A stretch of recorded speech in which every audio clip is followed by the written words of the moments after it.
Shalom. Ya. Apa kabar? Luar biasa, puji Tuhan. Tema yang diberikan kepada saya adalah tempat tersembunyi. Apa temanya? Tempat tersembunyi. Bahasa Inggrisnya the hidden place. Coba katakan the hidden place. Nah, kita taunya hidden gem. Hidden gem ya. Tempat tersembunyi atau mutiara tersembunyi. Ya, biasanya itu konotasinya satu tempat yang tidak diketahui orang, ternyata itu mengandung atau terdapat pemandangan yang indah, itu hidden gem. Ya. Nah, ini hidden place. Nah, apa itu hidden place? Apa yang dimaksud dengan hidden place? Nah, supaya nggak salah saya tanya yang memberi tema saya, ya, ketua pemuda. Dia kasih unjuk itu Om yang ada di Matius 6. Nah, ternyata itu betul saudara, ada tempat tersembunyi, the secret place atau the hidden place. Matius 6 ayat 5 sampai 8. Nah, saya akan bacakan buat kita semua. Saya sudah siapkan PowerPoint-nya supaya lebih cepat. Ini luar biasa saudara sekalian. Waktu saya teliti, ya, tempat tersembunyi ternyata ada rahasia-rahasia ketika kita punya hubungan dengan Tuhan. Ya, katakan begini, ya, Matius 6 ayat 5. Dan apabila kamu berdoa, ini judulnya kalau suruh baca itu hal doa. Ya. Jadi pokok perikop ini judulnya pokok yang dibahas adalah doa. Dan apabila kamu berdoa, janganlah berdoa seperti orang munafik. Ya. Mereka suka mengucapkan doanya dengan berdiri dalam rumah-rumah ibadat dan dalam tikungan-tikungan jalan raya, supaya mereka dilihat orang. Nah, itu orang munafik. Ya. Show off. Aku berkata kepadamu, sesungguhnya mereka sudah mendapat upahnya. Nah, itu orang munafik, doanya seperti itu, dapat upahnya. Upahnya apa? Yaitu, ya, dilihat orang aja. Tetapi jika engkau berdoa, masuklah ke dalam kamarmu, tutuplah pintu, dan berdoalah kepada Bapamu yang ada di tempat tersembunyi. Nah, kalau nanti kita baca konteksnya itu di ayat 9 dan seterusnya, Yesus mengajar doa Bapa kami. Bapa kami yang di sorga. Jadi di sorga itu tempat tersembunyi, tempat di mana Bapa berada. Jadi Allah Bapa itu punya tempat, yaitu di sorga. Nah, sorga itu harus menjadi tujuan hidup kita. Ya, amin. Satu saudara ya. Ini mesti pahami, sorga itu harus menjadi satu-satunya tujuan hidup kita di bumi ini. Ya. Nah, itu tempat tersembunyi yang kita harus pahami. Ya. Ternyata tempat tersembunyi itu saudara sekalian harus kita ciptakan, yaitu kamar. Nah, ini makanya kalau berdoa masuk kamar. Ya, kamar di sini bahasa Yunaninya tameion. Coba katakan tameion. Nah, jadi pada zaman Yesus itu, ya, rumah-rumah orang Yahudi pada umumnya nggak punya kamar. Ya, jadi kalau mau tidur ya udah geletak bareng-bareng gitu. Beberapa orang juga nggak punya kamar karena saking kecilnya, jadi gabung ngampar. Tetapi meskipun nggak ada kamar untuk sendiri, kalau kita kan ada master bedroom. Biasa master bedroom itu jauh lebih luas, lebih mewah daripada kamar-kamar yang lain. Nah, dia nggak ada. Jadi meskipun nggak ada kamar-kamar, tapi ada kamar yang disebut tameion, yaitu satu tempat kecil yang biasanya buat gudang atau lumbung, ya, yang jarang orang masuk di situ. Nah, Yesus tuh bilang, nah itu masuk tuh. Kalau mau berdoa, ya, tutup pintunya. Nah, doa di sana kepada siapa? Bapamu yang ada di tempat tersembunyi itu, yang di tameion itu tuh, yang ada Bapa di sorga, yang dia kan kehadirannya bisa dimanapun karena dia roh. Nah, maka Bapamu yang melihat yang tersembunyi, batin berarti kan, akan membalasnya kepadamu. Lagi pula ditambah ini, lagi pula dalam doamu itu jangan kamu bertele-tele. Coba katakan, jangan bertele-tele. Bertele-tele itu artinya diulang-ulang dengan kata-kata yang sama, seperti kebiasaan orang yang tidak mengenal Allah. Mereka yang tidak mengenal Allah mengira bahwa karena banyaknya kata-kata doanya akan dikabulkan. Jadi karena banyaknya kata-kata doanya akan dikabulkan. Apakah seperti itu? Allah Bapa mengabulkan kalau doanya banyak? Jawabannya pasti enggak. Jadi kesimpulannya, janganlah kamu seperti mereka yang munafik maupun yang bertele-tele. Kenapa? Karena Bapakmu mengetahui apa yang kamu perlukan sebelum kamu minta padanya. Bapak itu tahu apa yang dibutuhkan. Bapak di dunia ini aja tahu apa yang dibutuhkan atau diperlukan oleh anaknya. Apalagi Bapak di surga. Ya.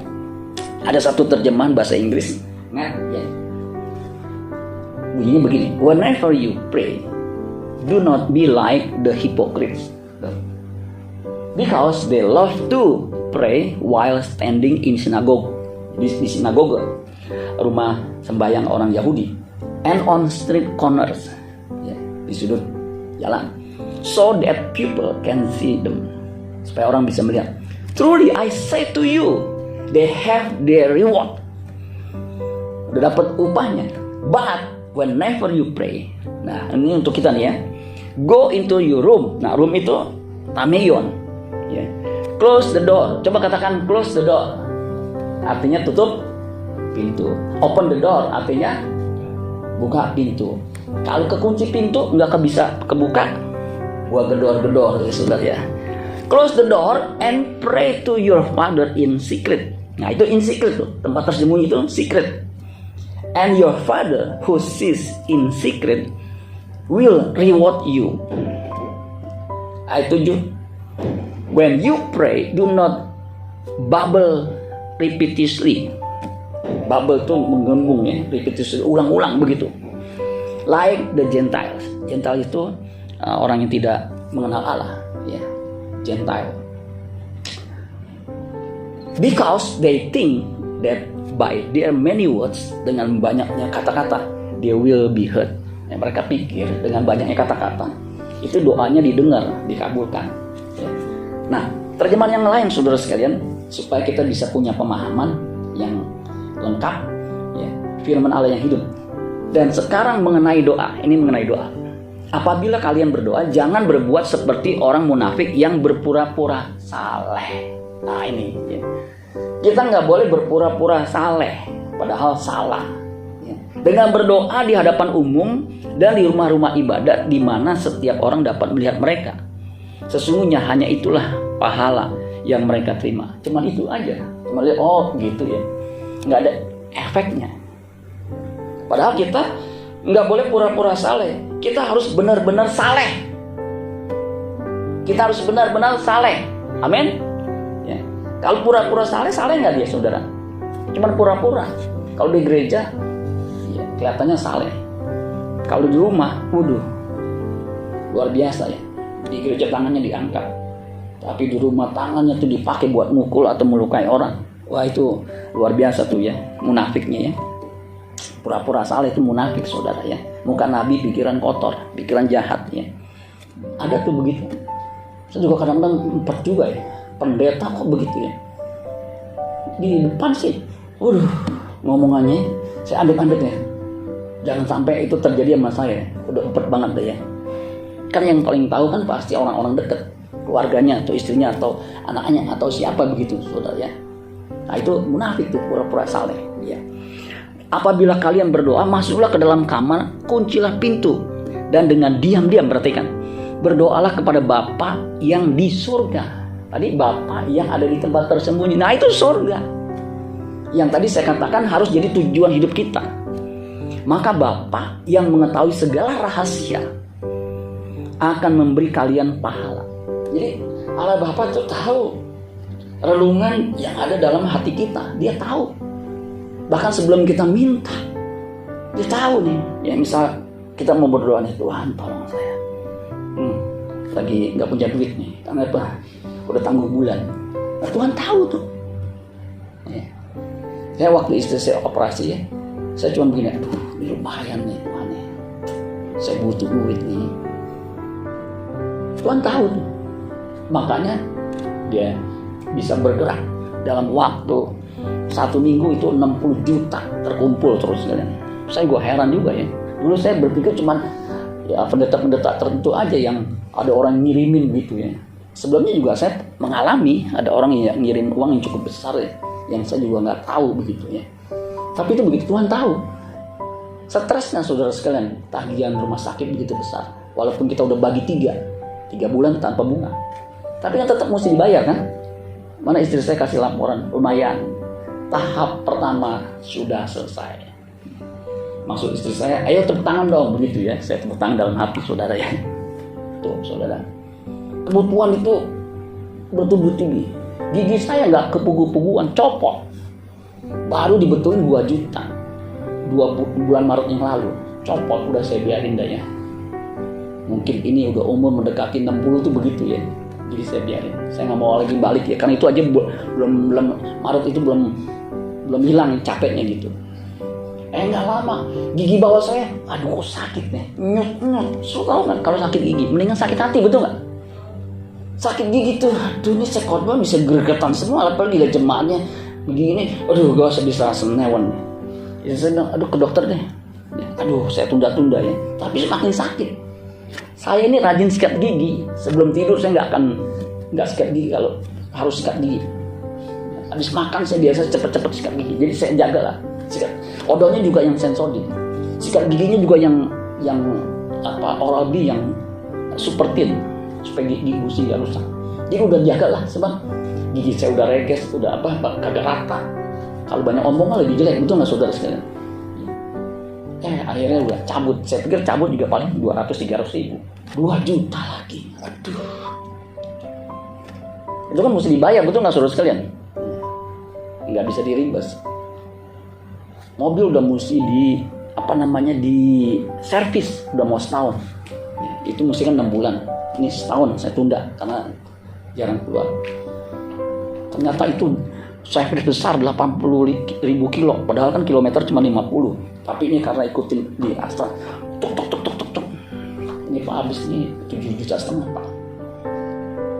Ada yang bisa dikurangi. Ini dalam mesin ini gak usah ini kurangin 5 juta. Tapi Pak, ini koplingnya tinggal 45%. Hati-hati kalau keluar kota ke puncak. Jadi siap-siap 2 bulan lagi. Berapa estimasinya? 6 juta. Yang 5 juta aja baru digosok, 6 juta udah datang lagi.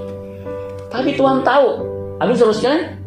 Ya, gitu. Jangan sampai saya khotbah, gimana nih tagihan kartu kredit saya yang ini nih. Ya. Tadi pagi saya dapat pelajaran tuh dari seorang WL. Saya kalau nggak bisa mikirin, udah saya nggak pikirin. Nah, saya nggak susah mikirin dapat duit dari mana nih ya, begitu ya. Kalau dulu tuh nggak begitu sulit. Pokoknya tinggal dirimbes, pasti dapat. Kalaupun nggak dirimbes, gajian jauh lebih cukup. Kalau sekarang kan susah saudara sekalian. Betul nggak saudara sekalian? Rumah kosongnya banyak, ya, tagihan banyak, ditipu mulu lagi. Udah saya capek. Gak usah pikirin. Nah, Bapa di surga itu tahu, amin saudara sekalian. Nah itu kan saya, kebutuhan saya saat ini. Ya, saya bukan mau minta saudara jangan. Ya. Ada waktu saya operasi, anggota KPBI ngasih ke saya agak omelin. Bapak kebutuhannya lebih banyak, jangan kasih saya Pak. Malah diomelin balik saya. Enggak, saya udah Tuhan suruh kasih ke Bapak. Jadi Bapak mesti terima. Waduh, gue diomelin lagi saudara. Ya udah dah, saya ambil aja saudara sekalian. Bagi saya cukup besar, bagi dia apalagi saudara sekalian. Ya. Gitu saudara ya. Nah, jadi saudara sekalian, Bapak ingatlah, Bapak kalian tahu benar. Tahu apa? Tahu benar apa yang kalian perlukan. Ingat nih, apa yang kalian perlukan sebelum kalian minta kepadanya. Bukan apa yang kalian inginkan. Maunya kan iPhone, betul nggak saudara sekalian? Tapi yang kita butuhkan HP. Cukup ini udah 128 giga ininya, lumayan. Ya. iPhone yang baru di atas 20 itu keinginan. Cukup, pakai cuma WA sama buat khotbah begini cukup. iPhone gak usah, itu keinginan, betul nggak saudara sekalian? Tuhan tahu. Jadi 2019 udah mau 4 tahun, udah mulai ngok saudara ya. Jadi waktunya memang. Nah, ada 3 tentang doa yang tadi tuh kalau saya explore. Yang pertama, go into your room, close the door. tameion. Ingat, pelajaran hari ini tameion. Ya. Karena tadi dikatakan apabila kalian berdoa, masuk ke dalam kamar itu tameion. Kunci pintu. Ya. Pribadi. Ya. Yang kedua, do not be like the hypocrite. Jangan seperti orang munafik. Ya. Pura-pura saleh. Jangan. Harus benar-benar saleh. Ya. Karena jelas dikatakan dalam firman Allah yang hidup. Dan sekarang mengenai doa, apabila kalian berdoa, jangan berbuat seperti orang munafik yang berpura-pura saleh. Jangan. Apalagi Bapa di surga. Kalau kita pura-pura, tahu dia. Do not babble repetitiously. Jangan diulang-ulang kalau doa. Udah terserahkan sama Tuhan. Ya, yang penting hubungan kita dengan Tuhan benar. Amin saudara sekalian. Karena doa orang benar besar kuasanya. Itu ingat tuh. Ya. Karena Bapak kan tahu. Sebelum kita minta, dia tahu keinginan relungan hati kita. Yang tadi saya katakan itu. Ya. Nah, tempat tersembunyi bahasa Yunaninya kryptos. Kryptos itu ya punya 4 arti, 4 apa 5 ya, kryptos. Nah, kryptos itu saudara ya, secret, rahasia, hidden, tersembunyi ya. Conceal itu kayak di seal, ditutup begitu ya. Private, pribadi ya. Kalau saya waktu pacaran sama istri saya itu private. Kenapa ya kalau pacaran maunya private, nggak mau rame-rame saudara sekalian? Ada yang tahu nggak? Karena bisa lebih enak menatap wajahnya, ngomong begitu ya. Nah, itu luar biasa ya. Kemudian apa? Nah, ini yang bagus nih. The inward nature. Natur yang di dalam. Natur dalam itu maksudnya batinia. Jadi kryptos itu sebenarnya bersifat batinia, bukan yang show off, yang dipamerin, yang kelihatan begitu. Ya. Allah Bapa yang ada di sorga itu, sorga tempat tersembunyi bagi orang tertentu, bagi kita itu satu-satu tujuan kita. Langit baru dan bumi yang baru, rumah Bapa di sorga, ya, itu menghendaki setiap orang percaya yang berurusan dengan Dia itu mengalami perubahan karakter. Jadi waktu saya teliti tentang hal berdoa sebelum doa Bapa kami ini, rahasia tentang doa, sebenarnya ketika kita berhubungan dengan Tuhan, Tuhan ingin karakter kita berubah, ya, bukan pura-pura saleh, ya, pura-pura munafik begitu. Ya. Nah, rahasia menurut bahasa Indonesia, kamus bahasa Indonesia, ini menarik. Ternyata bukan hanya sekedar rahasia. Sesuatu yang sengaja disembunyikan, itu rahasia. Ya. Sesuatu yang belum diketahui atau dipahami. Kayak tadi hidden itu tersembunyi atau rahasia. Ya. Ketika ditemukan hidden gem, wah tempat bagus ya. Ketika diekspor itu menghasilkan uang. Ya. Rahasia juga artinya menurut bahasa kamus itu kiat, cara yang setepat-tepatnya itu kiat. Jadi kalau kita tahu kiat, kita bisa sukses. Sebenarnya saya waktu saya SMP awal tuh saya tahu kiat belajar yang efektif. Jadi selain intensif waktunya, saya juga tahu kiatnya. Jadi saya maksimal. Pelajaran yang susah pada umumnya adalah matematika. Nah, saya tahu kiatnya. Sebelum guru menerangkan, saya udah pelajari kurang lebih begini-begini. Setelah guru terangin, saya udah paham 80-90%. Setelah guru terangin pulang, saya ulang. Saya paham 100%. Itu tuh begitu tuh. Terus kalau sejarah, saya punya teman sejarahnya pelajaran tinggi-tinggi. Nilainya 9-10, paling tinggi 10. Saya bilang, kenapa lu bisa hafal ya? Pangeran Diponegoro perang tahun berapa? Lahir tahun berapa? Dia hafal. Kemudian cerita-ceritanya dia hafal. Saya perhatiin kenapa dia sejarah bagus, matematika jelek. Sejarah saya nggak begitu bagus. Saya lihatin dia bawa kemana-mana buku sejarah. Oh pantes lu baca terus. Saya tiru, saya baca terus. Jadi matematika saya bagus, sejarah saya juga bagus. Tuh kiat kalau kita tahu saudara. Ya. Makanya saya secara akademik, ya, itu nilai saya bagus. Ya. Yang terakhir waktu S2 master saya 5 tahun, ya. Tapi ada penghiburan, ya. IPK saya 3,72, ya. 3,72. Jadi cum laude lumayan, saudara. Tapi durasinya kelamaan, ya. Itu kan kosnya gede, saudara sekalian, ya. Puji Tuhan, ya. Saya terhibur anak saya, dia kelas 4 tahun, kemarin waktu ditanya mau kemana sayang, mau ngajarin temen aku. Loh temen gimana, lu udah lulus 2 tahun, dia belum kelar skripsinya. Loh kok belum kelar? Jadi aku bantuin. Ternyata saudara sekalian lumayan juga nih anak saya, bisa ngajarin orang saudara sekalian. Dulu saya udah empot-empotan nih, saya kan tahu ya bikin skripsi, bikin itu nggak mudah ya. Nah jadi kalau tahu kunci rahasianya, kita bisa sukses. Amin saudara sekalian. Nah dalam kekristenan kita harus tahu rahasia kunci rahasia berdoa itu apa. Ada 4. Doa itu dialog pribadi, private saudara ya, dialog personally. Makanya perlu tameion. Memang ada doa corporate, doa sama-sama, kayak doa pagi, PPF itu kan corporate. Tapi kita jangan sampai tidak ada doa pribadi, personal. Amin saudara sekalian. Ya. Sama di pembukaan saya ada satu pembukaan yang bagus. Di sini siapa yang setiap hari berdoa, jangan angkat tangan, tanda kurung ya. Sebab apa? Malu-maluin kalau nggak berdoa ya. Kemudian pertanyaan keduanya, kenapa doa itu mudah atau sulit? Jawabannya yang paling gampang, mudah-mudah gampang, mudah-mudah sulit, susah-susah gampang, gampang-gampang susah. Ya. Kalau gampang, kenapa tidak berdoa? Ya, itu kan buat ngelitik otak ya. Nah jadi seterusnya doa itu hubungan pribadi ya. Yang setuju katakan amin. Doa itu hubungan batinnya di dalam. Emang mirip-mirip tuh, pribadi kan personal, di dalam tuh batin, nggak usah harus ditunjukin. Karena Allah itu roh. Barang siapa menyembah dia harus dalam menyembah dalam roh dan kebenaran. Hidup mesti benar. Roh kita mesti connect. Begitu saudara sekalian. Doa itu bukan show off, pamer. Pamer. Biasanya orang pamer tuh kalau dia punya duit, punya kekayaan. Biasanya OKB, baru kaya baru tuh pamer. Baru beli mobil, diparkir di depan begitu ya, turunnya pelan-pelan supaya dilihat orang tuh mobil baru begitu saudara ya.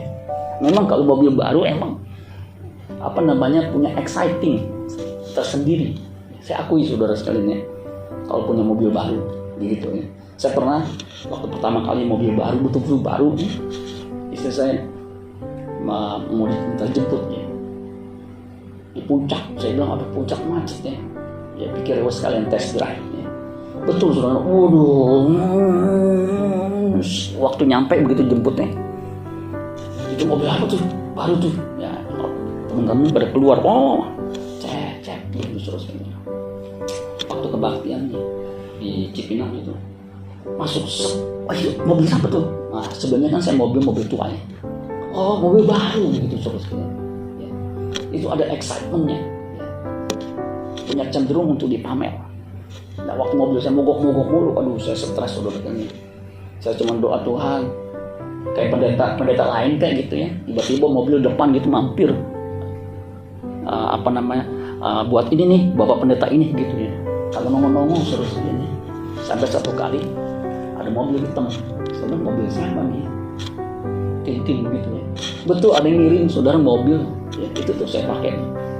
Siapa pak yang ngirim? Itu tuh yang di belakang saya ya. Istri saya dia beli saudara sekalian ya, sebelum dia pensiun ya, dapat jatah. Tadi dia mau beliin Avanza atau Vios, tapi kesian ya, dia sebenarnya kan jatahnya bukannya itu. Ya dia bela-belain itu karena istri cinta itu begitu ya. Nah jadi bukan show off, kita cenderung tuh show off. Ya, doa itu bukan dia untuk dipamerin, apalagi kalau dia punya tata bahasanya lancar, subjek, predikat, objek, keterangannya itu ya lancar. Ada orang kan subjek, predikat, objeknya itu kagak jelas, ngomong mau subjek dulu, predikat dulu kagak jelas ya. Kan kacau ya. Tapi saya aneh kalau orang Batak, istri bisa ngerti walaupun gak ada subjeknya, ada predikatnya, dia ngerti. Tolong kau apakan apaku itu. Saya suka dengar, tolong kau apakan apaku itu. Tapi si istri ngerti loh. Mam, tolong kau apakan apaku itu. Kira-kira menurut saudara apa? Tolong kau apakan apaku itu. Tahu nggak apa maksudnya? Tuh, apa? kopi tolong bawa ke sini, saya mau minum. Nah itu. Satu kali dia ngomong juga sama, tolong kau apakan apaku itu. Bukan kopi, yang lain. Dia bawain kampak karena dia mau potong ini. Dia tahu tuh, hebat deh. Sama, tolong kau apakan apaku itu. Kopi datang. Kalimat yang sama, tolong kau apakan apaku itu. Kampak dan datang karena dia mau nebak. Hebat ya. Itu karena ada hubungan.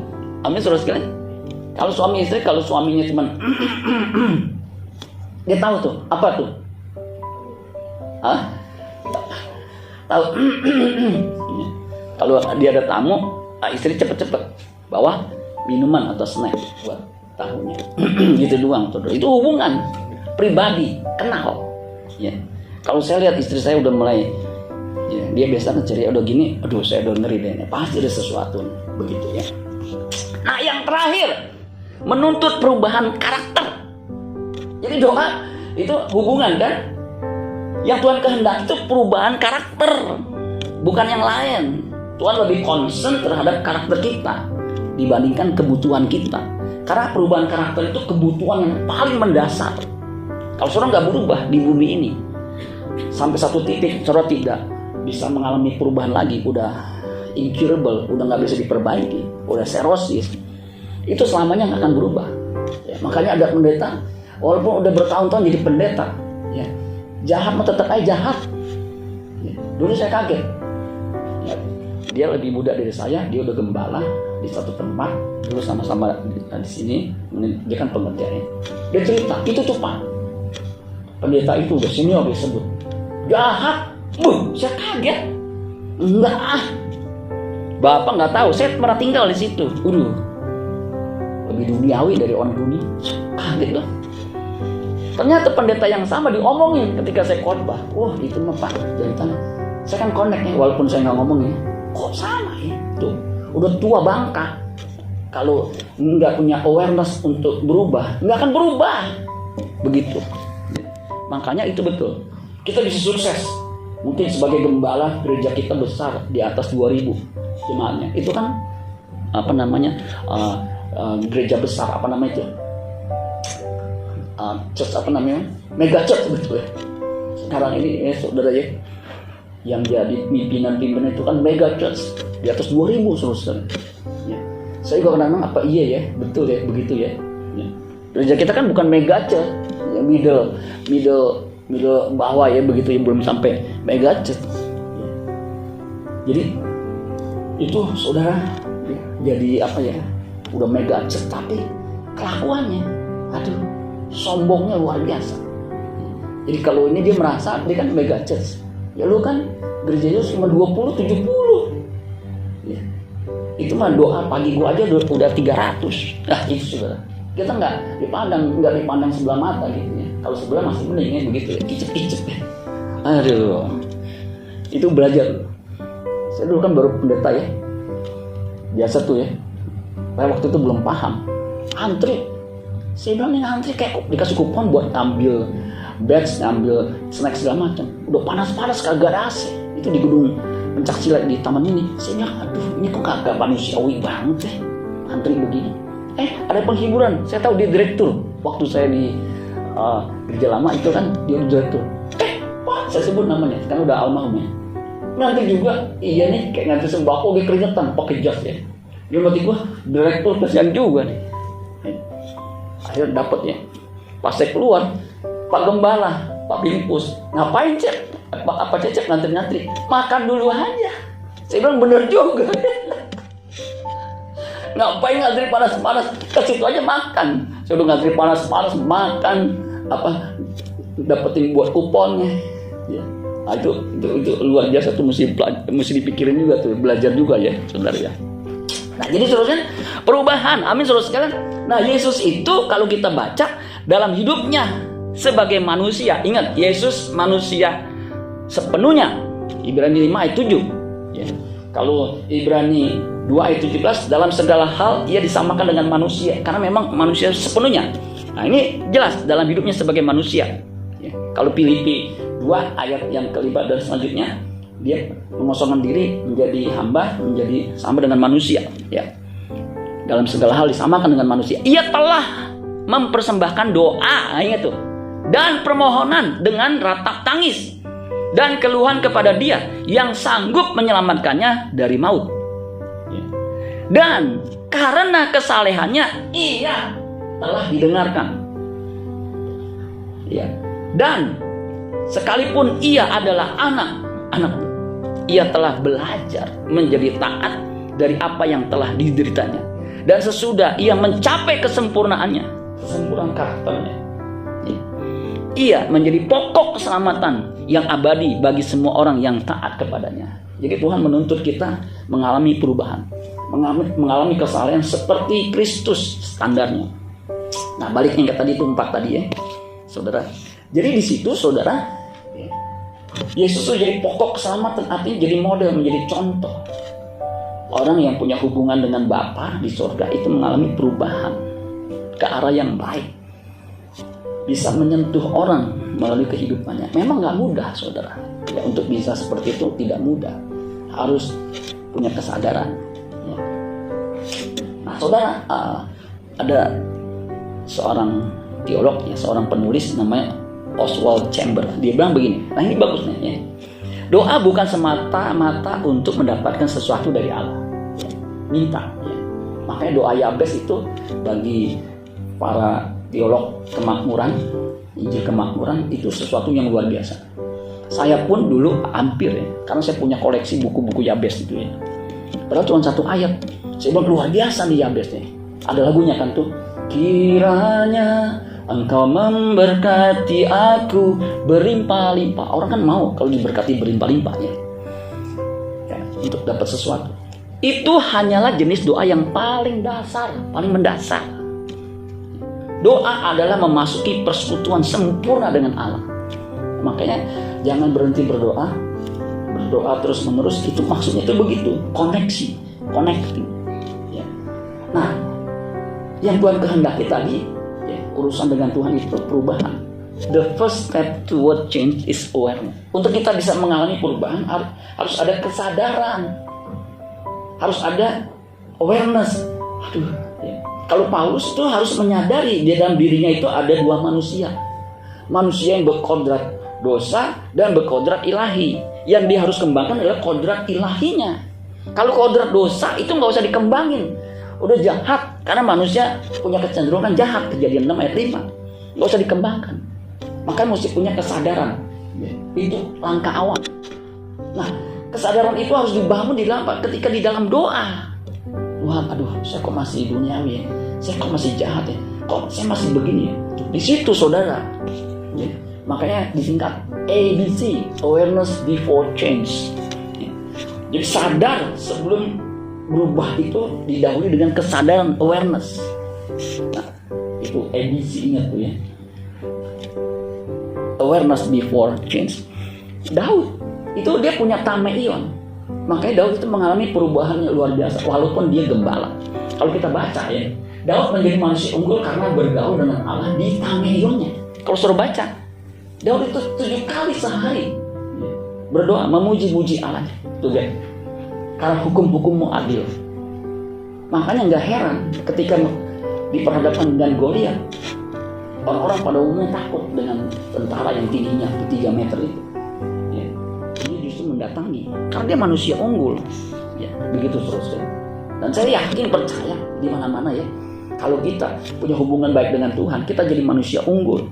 Nah, saya salah terbukti di antara dibandingkan dengan teman saya pada umumnya ya, lebih baik begitu saudara. Memang ada yang kayak alumni di Pancasila yang menjadi ikonnya itu bukan saya, tapi orang yang punya aset triliunan, padahal IPK-nya nggak sampai 2,5 saudara ya, yang dilihat itu duitnya ya.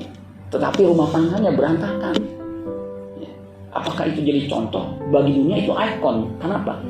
Dia punya aset yang luar biasa, bahkan jadi tim penasihat presiden. Hebat saudara ya. Yohanes 9 ayat 31, ini ada satu kalimat, orang yang buta sejak lahir disembuhkan ya. Dia bilang begini, ini menarik nih kalimat dia. Dan kalimat ini menurut para ahli penafsir Alkitab ini benar. Kita tahu bahwa Allah tidak mendengarkan orang-orang berdosa, melainkan orang-orang yang saleh. yang melakukan kehendaknya. Itu jelas, saudara sekalian. Tuhan menuntut kita hidup dalam kesalehan. Jadi saudara sekalian, hidden place, tempat tersembunyi adalah tempat di mana kita berhubungan dengan Bapa di sorga. Dan ketika kita berhubungan dengan Bapa di sorga, ingat satu hal, Tuhan menghendaki kita mengalami perubahan, memiliki kesalehan seperti kesalehan yang dimiliki Kristus, manusia sejati. Dia belajar menjadi taat, karena itu yang Bapa kehendaki dalam hidup kita. Amin buat firman Tuhan. Tuhan Yesus memberkati.